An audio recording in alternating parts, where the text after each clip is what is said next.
Mbajekwe. I am Ezennia Emeka Keazor, a historian, writer, and a lawyer. I will first of all start off by apologizing for my inability to be physically present with you today. The reason being compelling work demands at home. But I am in spirit with you, and I certainly wish that the event goes successfully. The topic of my presentation is 10 female trailblazers through 300 years of Igbo history. Igbo women have been undoubtedly the bedrock of Igbo society. The Igbo woman throughout history has been the trader, the mother, the spiritual guardian. Within the demographic of these 10 women who I shall be discussing today, we find great women who have blazed a trail not just for Igbo women, but indeed sometimes for African women and Nigerian women. They have also blazed a trail for their male folk. Igbo women have been at the vanguard of activism, business, the professions. By this presentation, I seek to celebrate these great women. Their role has changed over the centuries, I should say. With the advent of colonial rule, it was argued by some that Igbo women seemed to take a back seat, that their traditional leading role, was subsumed by the Victorian values of the colonialists. That is an arguable point, because there are many that will actually argue that with the advent of the colonials, the skills which they had honed over centuries, that commercial acumen, those trading skills became to the forefront. And in fact, in many instances, women actually took the front place in breaking barriers in business in particular and activism. Once again, I say within the demographic of the women I shall be talking about today, we see great women, great achievers, great Nigerians, great Africans, women who are not simply role models, or were not simply role models for their time, but remain templates of excellence for several centuries to come. Please join me in celebrating these great women. We should consider our women pioneers under 3 categories: governance and politics, business, and the professions.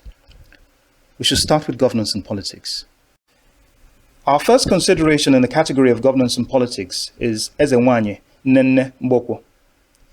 She was said to be the 4th ruler of the Aro Kingdom, and reputedly the only female sovereign in Igbo history.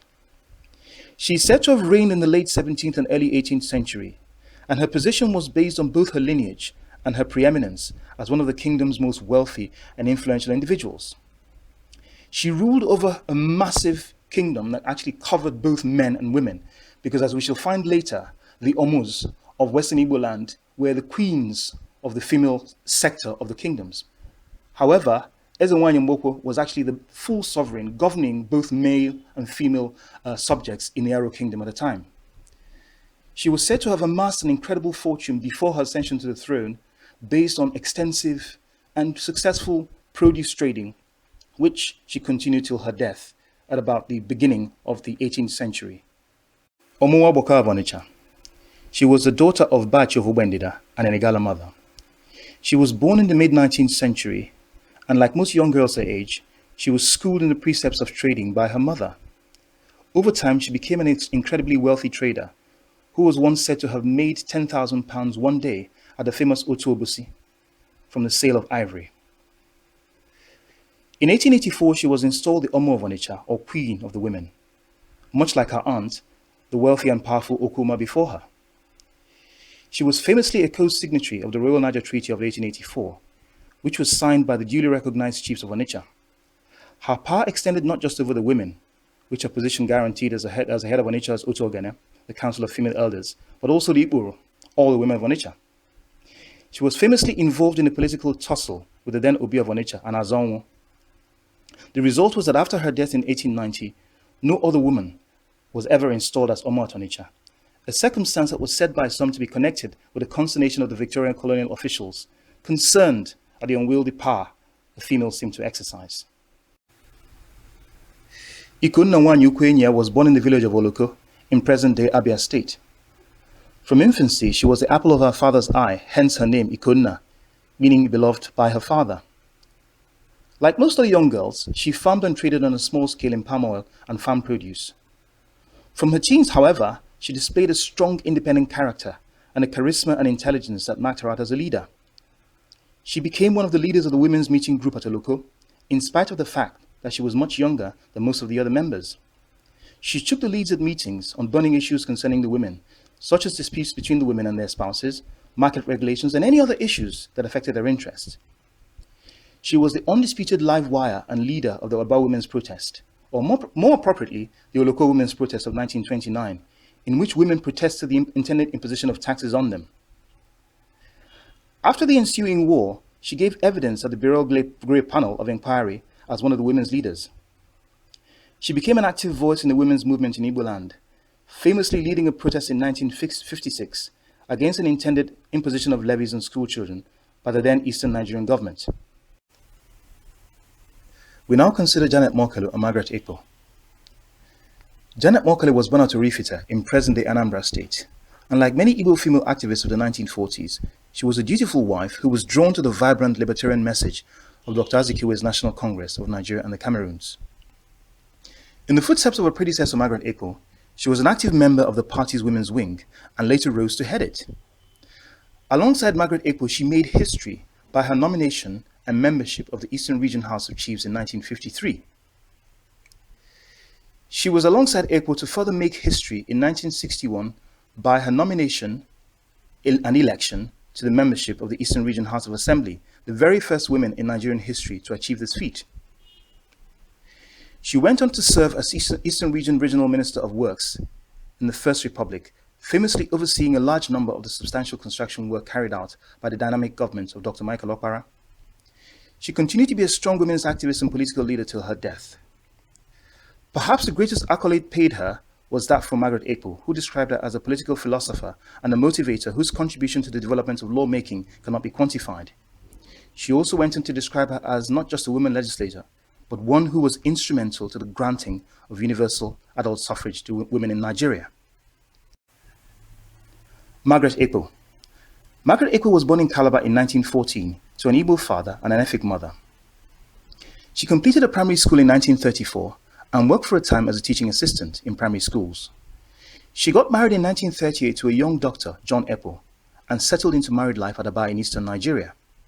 After studying domestic science in Ireland, she returned in 1946, and in 1948 got involved with the politics of the National Congress of Nigeria and the Cameroons NCNC, ironically as a proxy for her husband, who was then a civil servant.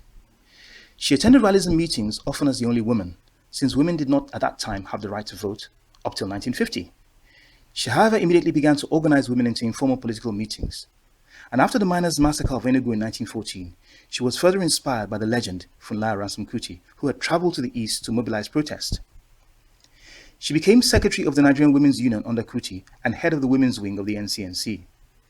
In 1953, she was selected alongside Mokelu for membership of the Eastern Region House of Chiefs, and later made history alongside Mokelu once more by election to membership of the Eastern Region House of Assembly in 1961, the very first women in Nigeria to attain this feat.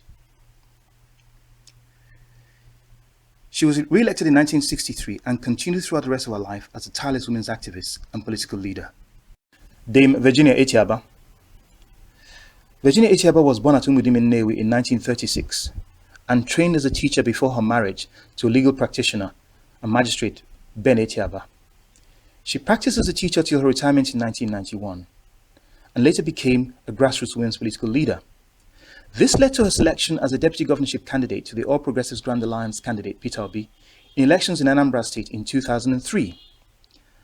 After a successful legal challenge, Obi and Etiaba assumed office in March 2006. In November 2006, however, Obi was impeached by the State House of Assembly, thus resulting in Etiaba assuming office as governor by default. This, however, was history being made, because this was the very first time a woman would occupy such an office in Nigerian history. She remained in office till June 2007, when Obi successfully challenged his impeachment in court. No other woman till date in Nigeria has ever attained that position.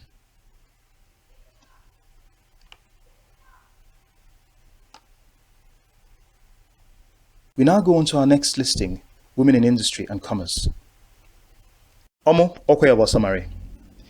Omo Okoye was born in 1872 into royal lineage.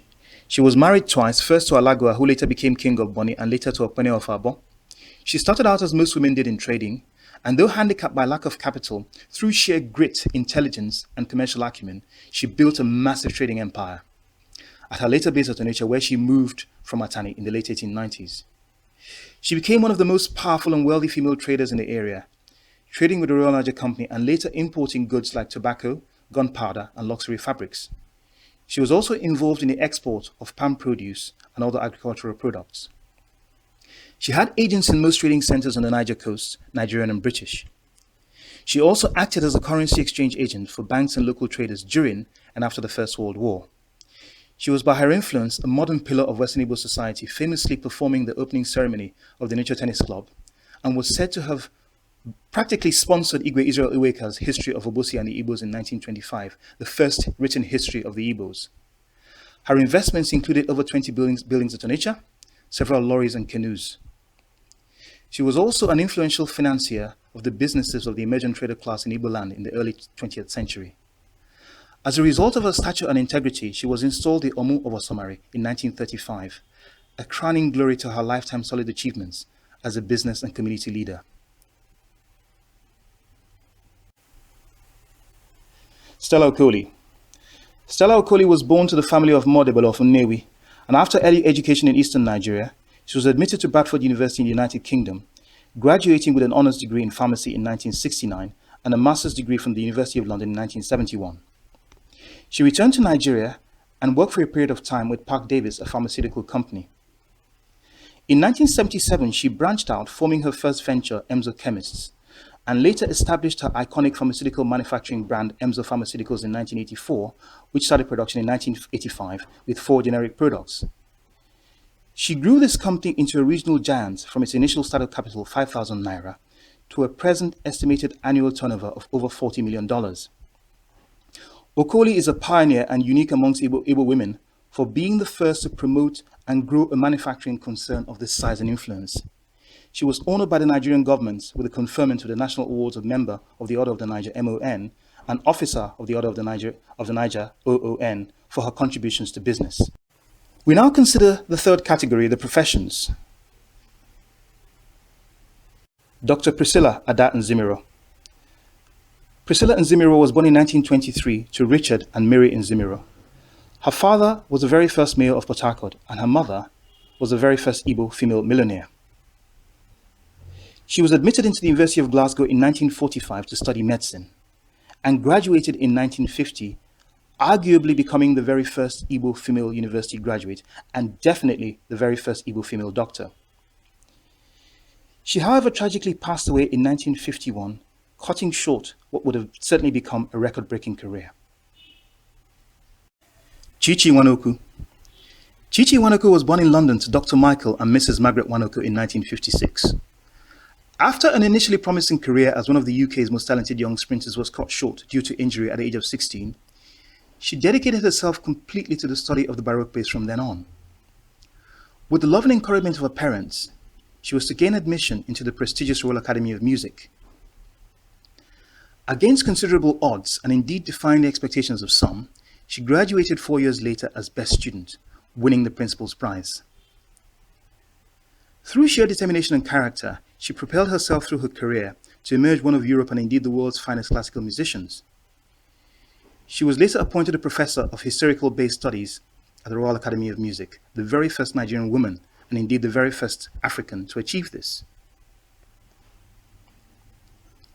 She was also a much respected presenter on BBC Radio and was co-founder of the Orchestra of the Age of Enlightenment and the Endymion Players. She has been extensively involved in charity and advocacy work towards the spread and democratization of classical music.